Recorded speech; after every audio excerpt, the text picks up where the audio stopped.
Hello, Oliver. This is Ipa. In a few days, you're going to be at the New York City Ballet, and you're going to be seeing a performance of the Sleeping Beauty Ballet. You always ask me, are there any bad guys in this show? And there are. Actually, there's only one, a witch, and her name is Caraboose, and she places a curse on a little baby. How awful is that? Anyway, the basic story is about Aurora, a princess, and it's her birthday, and all of her godmothers and friends and people in the court are coming to see her and to give her a blessing. So there are a whole bunch of good fairies, and they do a little dance for her, and they give her things,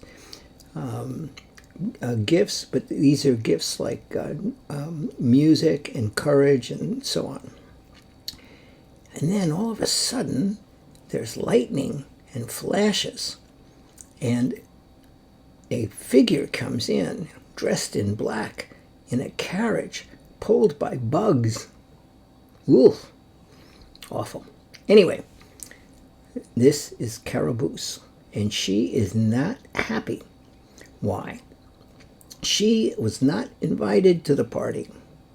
In my opinion, it was deliberate, but the story says it was an accident. Anyway, she is very, very angry, and she humiliates everybody in the court, including the king, the queen, and the person who is in charge of the invitations.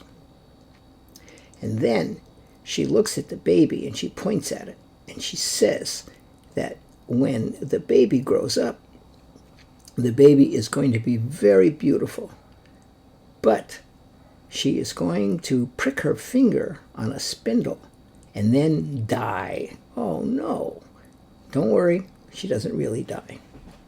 This ballet ends happily ever after, as they say. So then Caraboose she starts to laugh hysterically because she's placed a curse on this poor little baby, and all of a sudden the music changes, and the lilac fairy comes in. She has not given the blessing yet, but she has a very special blessing that she's going to do. She is going to say that when Princess Aurora grows up, she will prick her finger, but she will not die. She will go into a long sleep, and she ends up sleeping for 100 years, so that's quite a nap she's taking.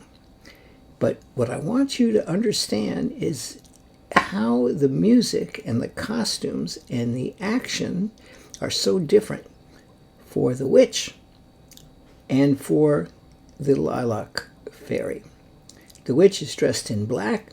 The lilac fairy is dressed in lilac. The witch does not have point shoes. Everybody else does.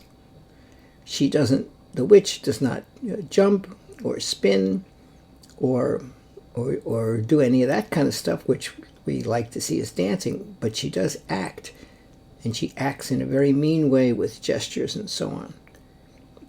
The lilac fairy does a little acting, but she does a lot of dancing, and she's the exact opposite of Caraboose, the witch.